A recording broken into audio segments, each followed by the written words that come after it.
there. Hello, Tanya. Hello, Brenda. Hello. This is another fun one. We have another Laurier roommate on the podcast. Woohoo! Yeah. How many years, Anne-Marie? Oh, well. A few. And we are going to talk about aging. So there we go. Yes, this is 31. Good. 32 this September. That's 32. That's a real person. That's a real person. Wow. Amount of time. September 1994, 32 years.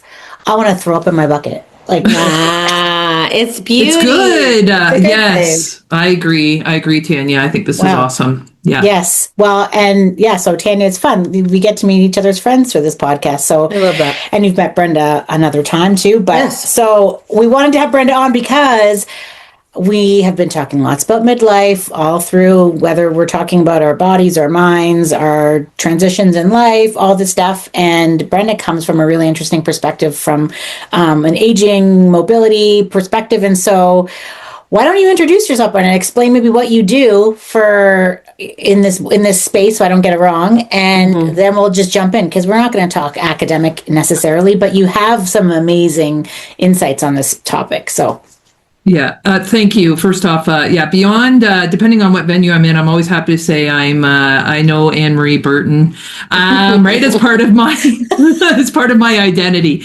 No, we were just so fortunate, right, Anne-Marie, and to have had an extraordinary, I'm going to say, undergraduate experience, and that whole foundation, right, is a huge building block. I'm a big fan of education. I used to explain to children or when I come across like younger elementary age children, I say I did grade 24. So it gets a good laugh, usually from the parents who are listening in. And then the children always look a little bit puzzled. But then I explain, right, that I went to university for 4 years. I then did a master's degree. And the year I applied, Tanya, you may not know this, but occupational therapy turned into a master's degree. So I have an undergraduate degree in kinesiology. Physical education is what it was called back then. Excellent building block to all kinds of health-related and beyond, I'll say, health-related careers and beyond. So then I did occupational therapy because health is complicated. I'm happy to talk about that. Certainly as we age, things can become more complicated or complex, but I think the complexity is interesting. So it's about how we frame that complexity. Unfortunately, when we hear that word, it's often a negative. So I'm happy to talk about that. So occupational therapy, went and worked for a few years as an occupational therapist and really appreciated that experience because then I realized that there were a few gaps in terms of the evidence. So being one of those people, a curious growth mindset, all of those things, I went back to school and did my PhD. So that was 4.5 years. Yep. And then you can do a postdoc, and then you can do a couple postdocs. Which is, good or bad for women, actually. I'll speak to that maybe a little bit. Yeah, for sure. So 31, I finished my schooling. And landed in the world of occupational therapy. If you didn't know this, McMaster is it. So when I say the world, so if I go to Sweden and say to an occupational therapist, I'm from McMaster University, they actually know about it because a lot of the models that are used are from McMaster. So am I living the dream? I could be living the dream. You could be. Just like you guys. Kudos to Canadian universities, though. Yes. Just like you guys, it's really lovely to do something you really care about and are interested in as a paid employee. A lot of things we do that we care about, and I can bring up the term occupation, is often related to paid work, but we're talking about all the things that occupy people's time, and for the most part, that becomes really important to health and participation, particularly when we can have control over those things. So talk about what you did. Yes, I was going to say, so as you can see, nobody's called me shy, Tanya, and this is going to be, probably, I know neither of you, I don't think have been called shy. Well, no. Not how someone would describe me. So this should be a very interesting conversation. So my area of research is certainly, Anne-Marie mentioned it, it's mobility, but in academia, you do end up with a particular area of expertise. And it was working clinically in beautiful Chatham, Ontario. Tanya, yeah. And I know Chatham, yeah. Yeah, it's down in the southwestern corridor there for those listeners that are international here. In Canada, closer to Windsor, kind of sits in one of the most populated corridors of Canada, yet things are very rural. So guess how we get around in the world when I say that, and I mean that physically in terms of moving our bodies longer distances, driving. So when people experience a medical related change, or I would see that in the hospital and ask, what do you want to get back to doing? What's important to you? People, of course, going home was absolutely critical, and returning to driving then becomes part of that. Not surprisingly, a lot of people in the hospital tend to be older. That's when we see health related changes that can impact, right, our ability to do the things that occupy our time. Asking that question. So at that point in time, there was not very many tools for us to use. Clearly, having a conversation, talking about people's how they manage their daily lives. So I've worked with the team and have developed tools around how do we have that. And I'm going to say at the end of the day, have a conversation. You may be surprised to hear that, but that becomes, yes, we can have, some of these fancy tools that have algorithms that then help us understand people's driving. But, everything starts with a conversation. You know this, your communication is specialist really in many ways. And I think the healthcare system has a lot to learn about how we communicate with people. We continue to do better, but And then I'm the director of a brand new program, Anne-Marie knows, that is a building block now. It's an undergraduate degree here at McMaster. And I'm happy to talk about that as a building block to perhaps a health-related pathway or career. So that's pretty cool, I'm going to say in a nerdy way. So that's the question. So question then, if we think about, because there's, I think, so many avenues we can go down, but right away I was just curious. So if we look at, older demographic of where the aging, mobility, et cetera, if you were to speak to, and when you talk to individuals within their midlife, like our age now, what are some of the things that you might, knowing what you know about what happens and some of the challenges and all the research you're doing, are some of the things that you yourself are like, oh shit, I gotta get, I shouldn't swear. Not supposed to do that. Sorry, Brenda. Gets her attention though. Yeah, it does. I love a good swear Anne-Marie's like, darn it, now we have to put a clause on the podcast. Fine, it's okay.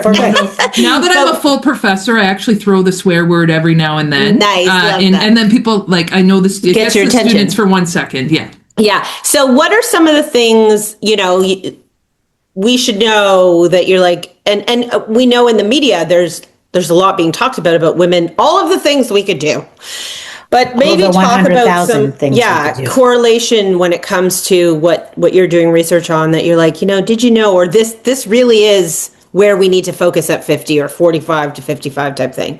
Yeah, you know what? It's a great question. And gosh, if I turn social media, there's a lot of noise, we'll say, about aging. It's interesting. So something that's top of mind right now is because a reporter reached out to me in the Globe and Mail. I hope I'm not taking away his thunder. I'm sure I'm not. But what's interesting, we don't have that many listeners, Brenda. I love Brenda, but don't worry. It's okay. I know. I send this to the CBC. The age that we're in is actually, I think we worry about aging parents. Yeah. So we're actually not, we may already be experiencing some subtle, not so subtle changes in our bodies.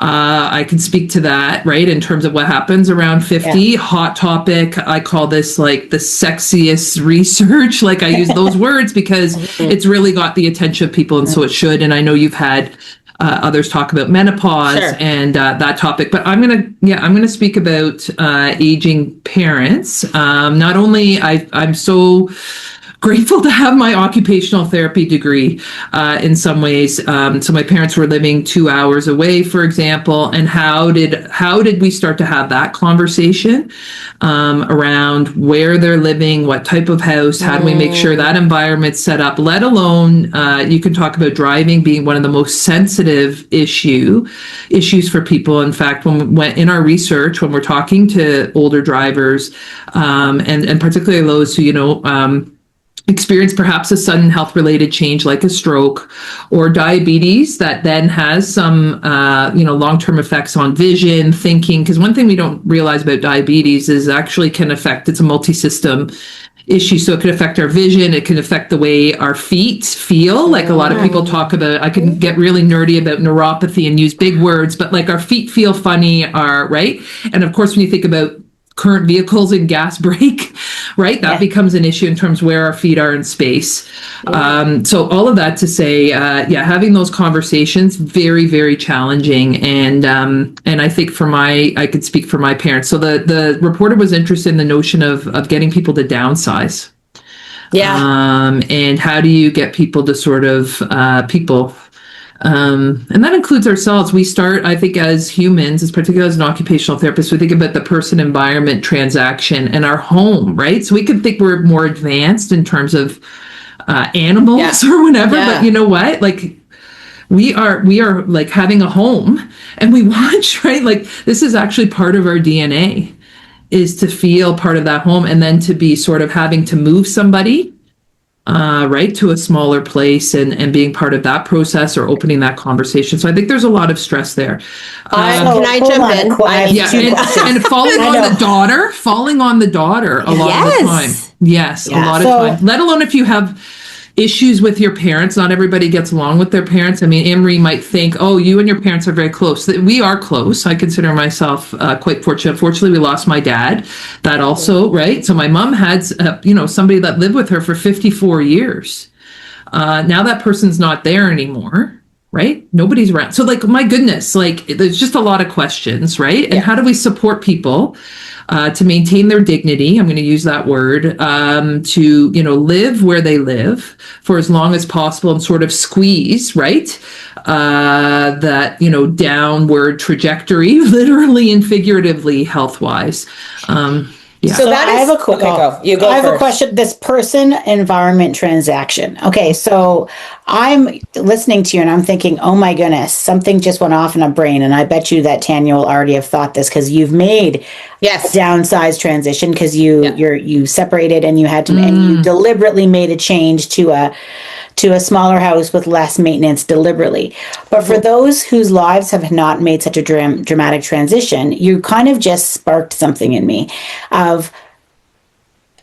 it's probably, this is my hypothesis, it's probably healthier to make those transitions downward in your space earlier so that you're not dealing with it when you are 75 and older.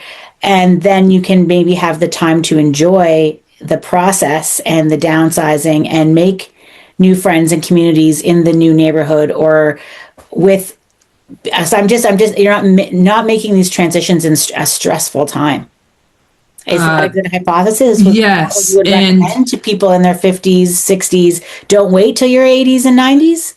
I know we coined the reporter and I was like, I think I just coined a brand new word, but the double downsize. So I'm going to say like this notion double downsize, which means like that we move to a spot and then we have to move to another spot subsequently very quickly, because already doing that initial move, Anne-Marie, is a lot. So I've seen older couples, and again, we could talk about privilege here, which I start out in having control, right, and having the income to be able to do that and to make choices. So people move, but then they still actually need to move again.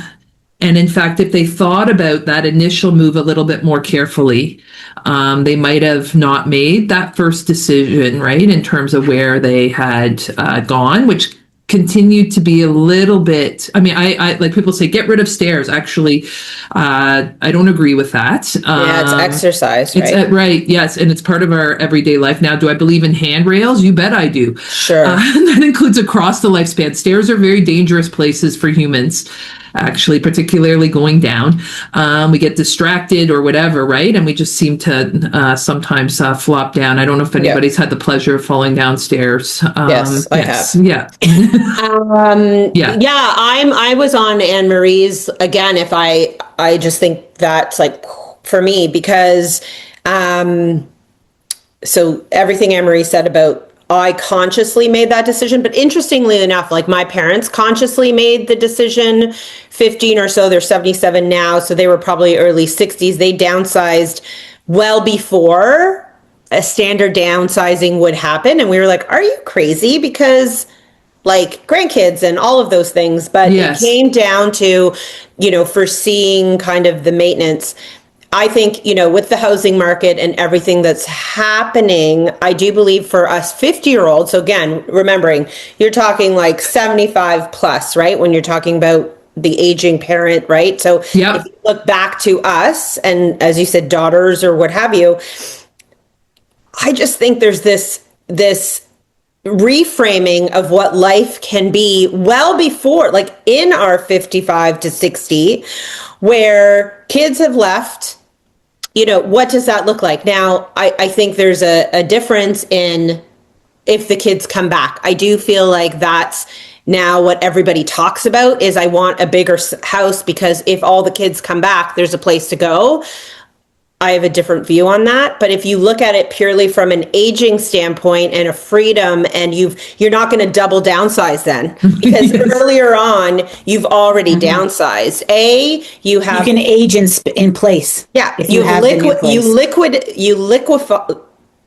liquidation in financing is interesting, like freedom to do other things, and then to remove the potential of double downsizing 15 to 20 years later, which puts pressure on your kids and all the people around you. I just think that's such an interesting concept, and one that more 55 or as you are empty nesting. Yeah. Are you keeping the house? And if the only reason you're talking is I'm keeping it for the kids, they have to think about what you're talking about, Brenda, that like now's the time to do it. Because because there's mobility, physical mobility, but I would imagine there's mental mobility. I don't know if that's a term. Is that a term? Mental, like cognitive.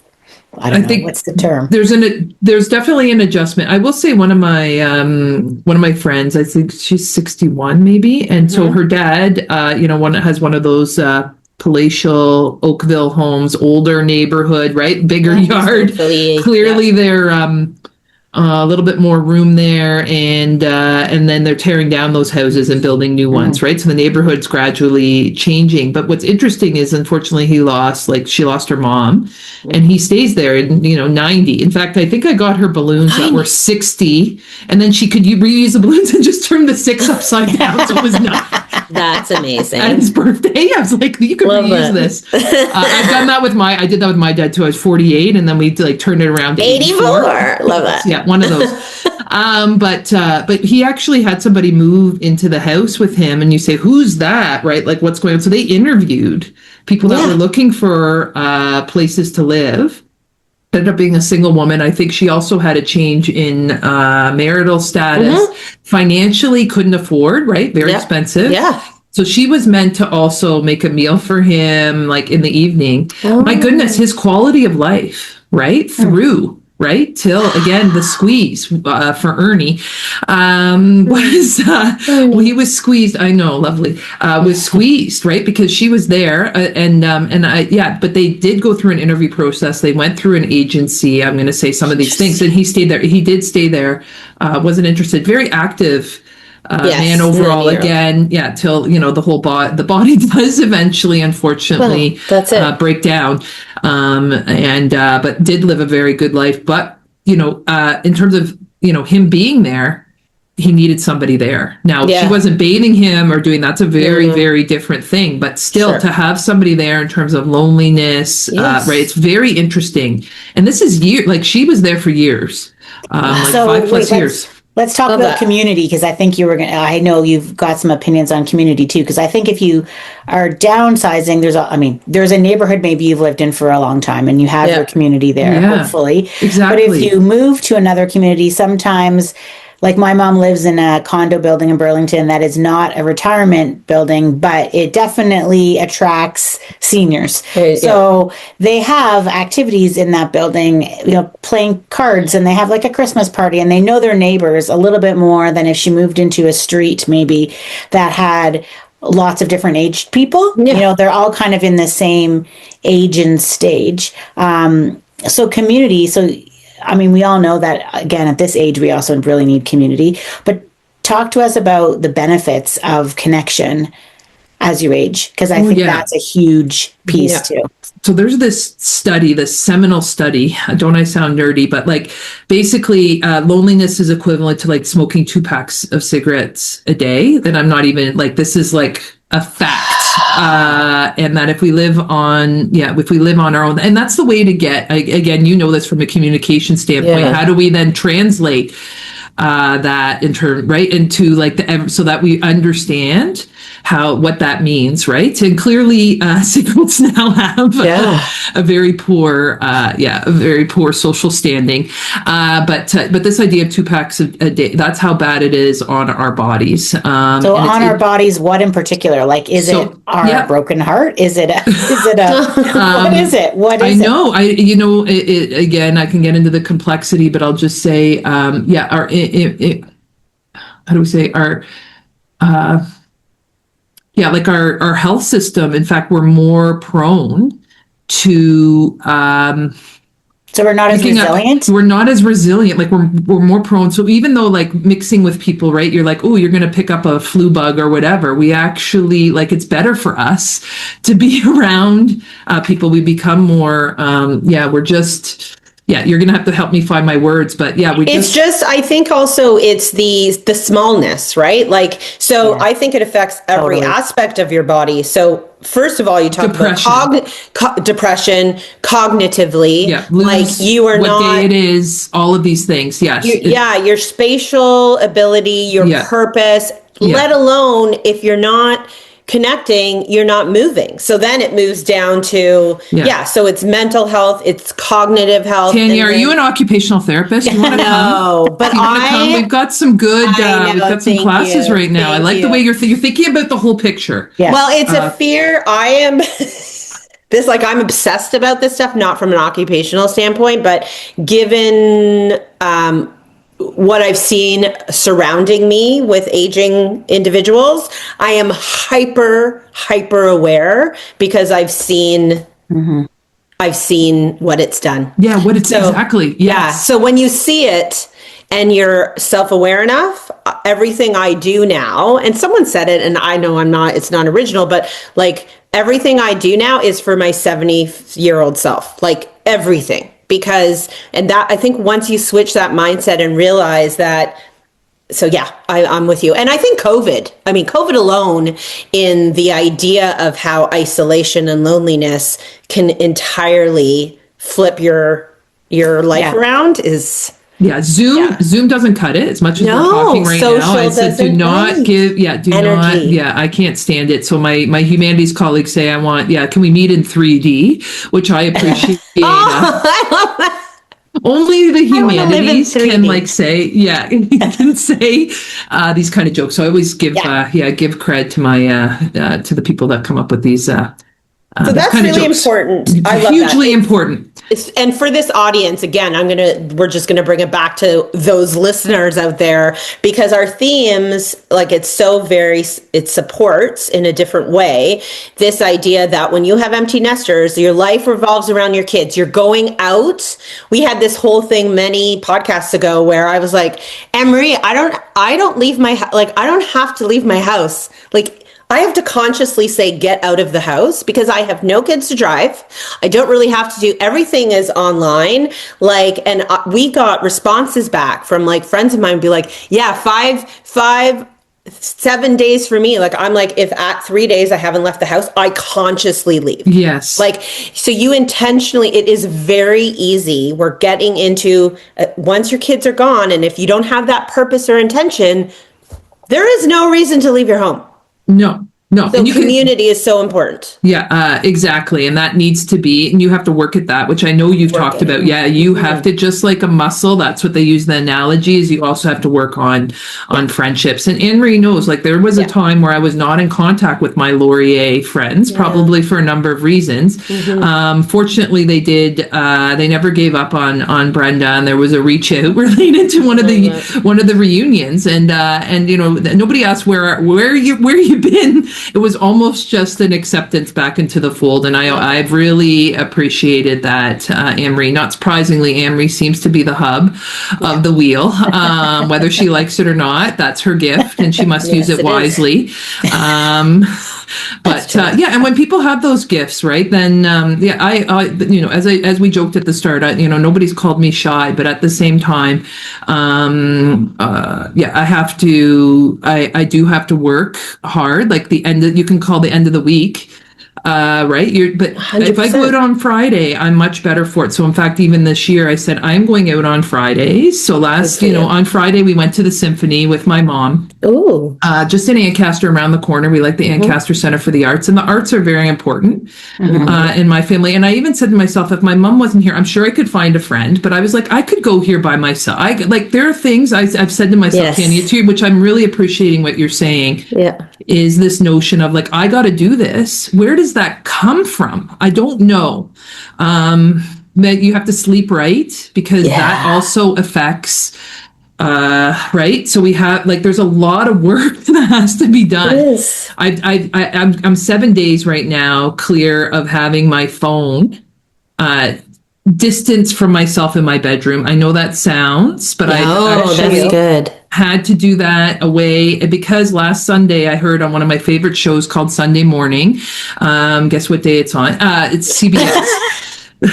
But it's an interesting, there's this short clip about boredom, and actually how are you creative is actually your mind needs to wander. Yeah. And if you don't let it wander. Anne-Marie talks about this a lot. If you don't let it wander because of because there's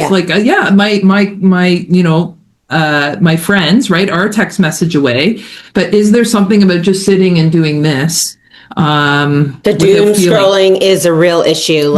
I have witnessed doom scrolling like I've never seen before. Again, I get super hyper focused when I see a really bad habit, in myself too, but in others, I'm like, wow, there's such a automatic response to that. To pull yourself out is really hard. Oh yeah. No, I've reached in the night right now. I've realized through this week I was reaching in the night for my phone. Now I'm not going to say I got up and what time. So I have my old grade 8 alarm clock. I need to get an alarm clock. I have thought about that. I know, I found it. So yeah, I sound righteous right now a little bit. But it's because I read something and a person that was speaking about it comes from a good source. Okay, so this isn't bullshit 101 here. This is a good source saying, look, this is not good for you. We know what's happening in Australia, right, in terms of the Europe as well, that's saying limiting social media for kids. Well, what does that mean for us? Yes. Right. So all and that doesn't replace the connection that we get in real life. Back to that. So if you can, so I'd say I'm recapping. I think we need to set some good habits for ourselves and our own connections. So you need to, and I would imagine this also helps with your mobility. So I try on Monday nights to go for a walk with a friend who texted me today and reminded me, and I'm like, I can't go tonight. Monday. But she reminded me. I know, but on Mondays we're going to do that. Okay, then we're going to play mahjong, or we're going to go play pickleball, or you're going to do putting those good routines, which are good hygiene, into our connections. And then if they can be activities that are maybe a little more mobile, I would imagine that's helping us. Yeah, I didn't do physio because I'm going to say, and Anne-Marie knows I'm sporty spice here, right? I am a sporty girl. You got to identify with one of the Spice Girls. Is this a joke? I don't know, but Aging myself right now. No, you don't have to identify with one of the Spice Girls. Yeah. This is a middle-aged podcast. You're good. We all got you, Brenda. But you play tennis. Exercise, I do, but exercise has to be hidden for me. Like it has to be inside. So me being a physio, I'm going to say again, why did I go to occupational therapy was because there was more this idea of seeing the whole picture, to your point, Tanya, about the mental side. When you talk about habits, how do those form, right, in terms of our daily life? And then how do we disrupt sometimes if we're into a poor pattern? I will say, like I've spoken to kids, I went to a grade 8 class and was talking about finding a job or doing something you really enjoy and how important that is. And if we have a job, and I'm going to bring up, that is not meaningful or has a lot of challenges, then we must have something in our a leisure occupation that then, right, we're working towards to make sure, and to your point, that is meaningful. So I do like when my exercise is hidden in a tennis match or a basketball game. Like it has to be, and I'm not playing basketball anymore, but tennis seems to be much better. But then, you have an injury. Here we are. I told Anne-Marie, like my shoulder hurts. One of your guests also talked about that, but like how, right then what do? My goodness, I'm really like all my tennis friends. Well, I can still go watch. Okay. And then I have to do my like physio exercises, right? But I have to keep moving. That's what's so interesting about an injury is one of my arthritis, which is very common, right? With age is actually more like motion is lotion or whatever they say. Yes. Yeah, I know. But it needs to be hidden for me in the occupation, right? And probably like even my dad. When you say occupation, you mean activity. Everything that occupies our time. And I will say, like, going to the bathroom is something that's it goes right from that. But so how do people get on and off the toilet? I'm sorry, we need to talk about these things. Oh my God, can we talk about those things? Because that's mobility. Literally, you go to the washroom and you have to do a number 2, and like I have torn something. What? Like it is literally. I haven't literally torn. No, I think people picked it up, Brenda. But legitimately, I talk about this. These are all my fears. Maybe I should have been in occupational therapy because I think too much about this stuff. Well, it's all the small movements in a day you take for granted. Yeah. Well, when Brenda was talking about driving, I was going to interrupt, but I waited. Like when I think about driving, and I'm like, oh, okay, so you immediately go to vision. Okay, I want to be able to see, but then you forget about, like, can you even get in the car? Like some people can't, like, so can you squat and then can you get out of the car? It's actually one of the most complicated. Or a frozen shoulder. You want to drive with a frozen shoulder? So like putting a seatbelt on is fine if I'm driving, not as a passenger. The turning, not easy. So you have to, at least we have like the backup camera now, but like there's a whole bunch of good adjustments, like when you talked about not feeling the pedals if you have diabetes in your feet, but what if like they have a sprained ankle or a sore knee, or like it's not just I got too old to drive and I didn't pass the cognitive test. Like it's, can I get into the car? Right. Can I get out of the car? Like I have a walker now. Can I still drive? Who puts my walker into the back seat? Like I think that's you guys are getting into the mess of it. Exactly. And then let alone we live in, so I started to do some work more in a rural area, and guess what, rural is like Niagara region. Right, Grimsby becomes the big city once you move out there, and again, how do we get to the grocery store? How do we get to these things? So we can manage. Usually, the best assistive device is another person. Right, in a loose. Of course, we could have a higher toilet if we get back to literally getting on and off the toilet. There are adaptations we can make in the house, certainly, and we have to think and talk about these things. But you can also, right, there are people that will come pick you up. But we do need to think about, when you break down an activity, and then why are we are we going to the Tim Hortons? It's probably not just for a coffee; it's to meet a friend, which we just talked about is hugely important. So it's people will say when they lose their license, it's a black day in the calendar. This was the worst day of my life. One of my colleagues who's a physician in Toronto, he's a geriatrician, people say, I'm going to come back and I'm going to I mean, I could like get very serious about this. Like, I'm going to kill myself. I'm sorry for those people that are listening, and please seek your supports if this triggers something in you. But that's how serious it is for people. So we have to make sure we support one another. And again, to your point, if we think about these things early, Tanya, and it's a fine line between like narrowing, as we said, no stairs. Where am I living? And that's where sometimes a professional like an occupational therapist can help, because we're sometimes not, like, common sense isn't that common. Again, all these cliche statements. So having somebody that has your best interests. And here at McMaster, I'll speak about my students. I just talked to them last week about this issue. They were excellent. And I said, you know what? The first thing I'm going to tell people at a meeting is I'm going to tell them about you in this room, because you care about people and you haven't even met them yet. So for the most part, I always have to qualify, for the most part, our students are exceptional, because there's a way to have these conversations. And Ray and Tanya, there's a way that we can help problem solve and address these issues efficiently and effectively, because you might find your own solution, right? But it may not be the most efficient way. And that's where having somebody come and help you a little bit like a, you know, more the, I'm going to call this like the, you know, people talk about life coaches, again, very different in terms of our training, because we really are focused on to Henry's point, the activities of daily living.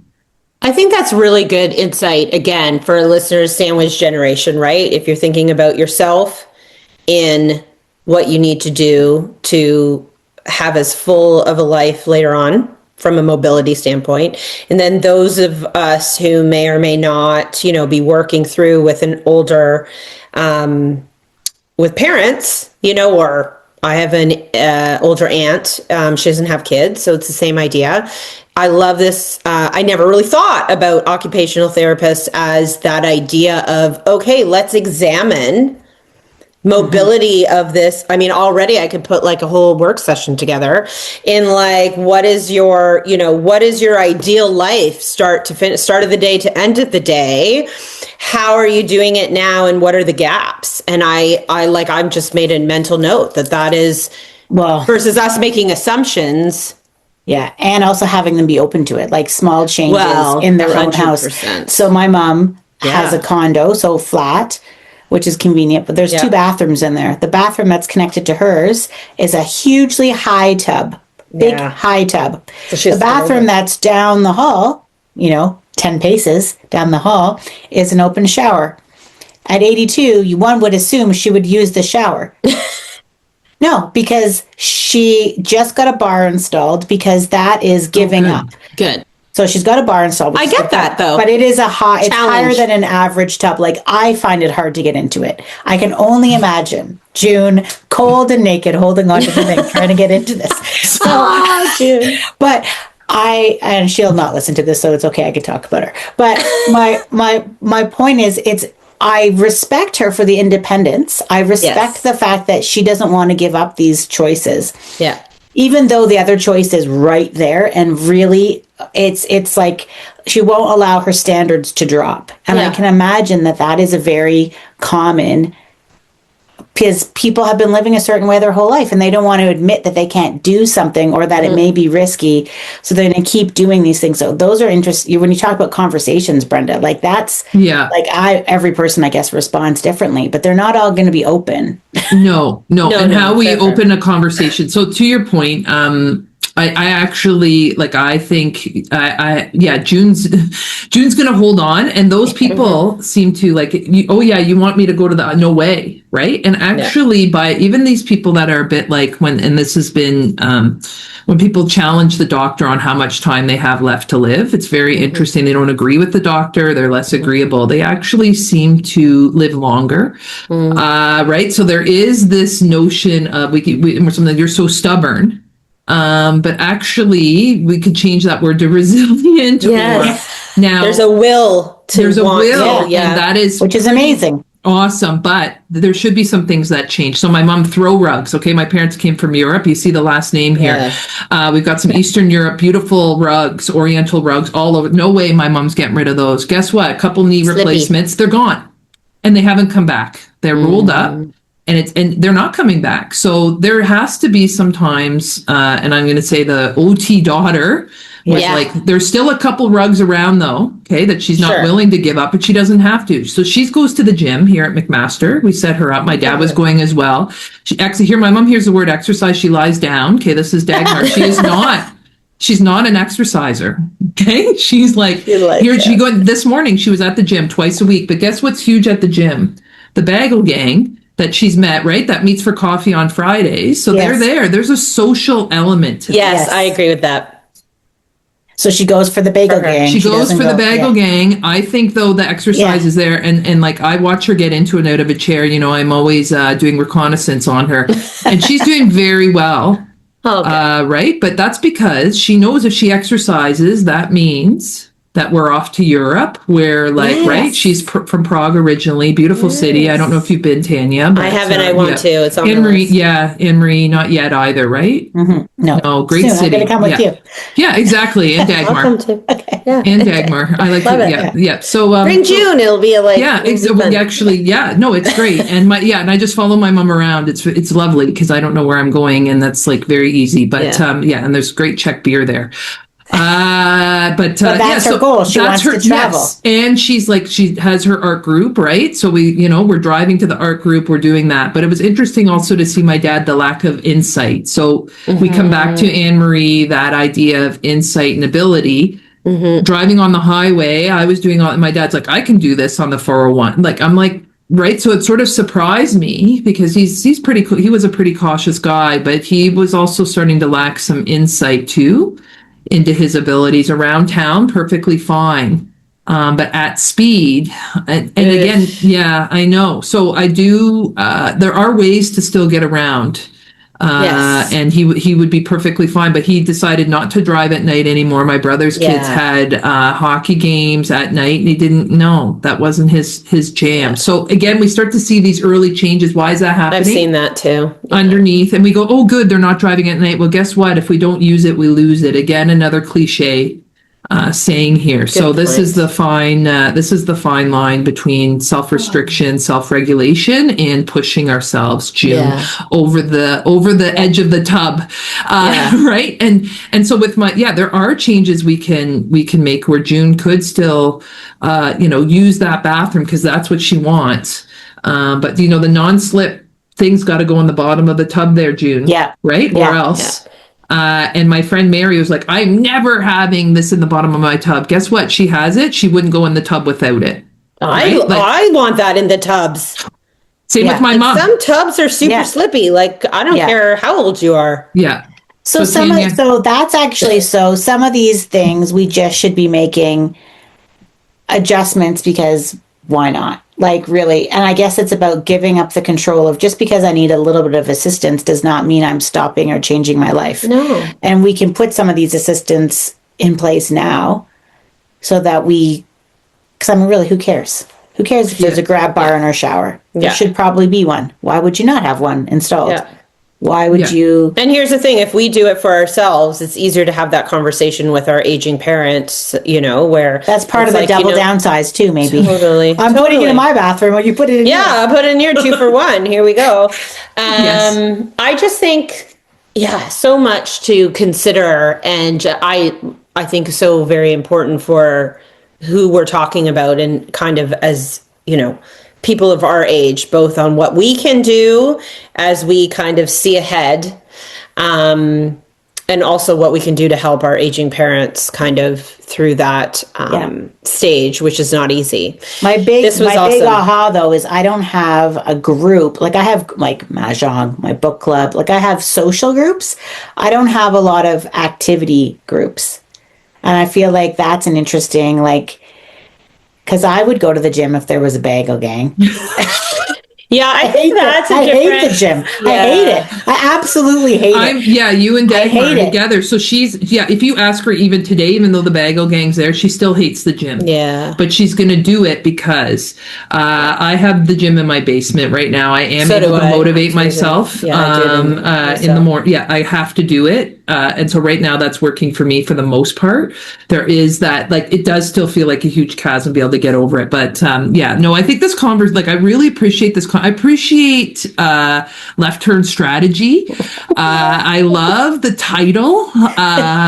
This is right. This is about thinking through things. Differently. Yeah, thinking differently. And I've really appreciated the conversations. Ooh, you know what you'll love?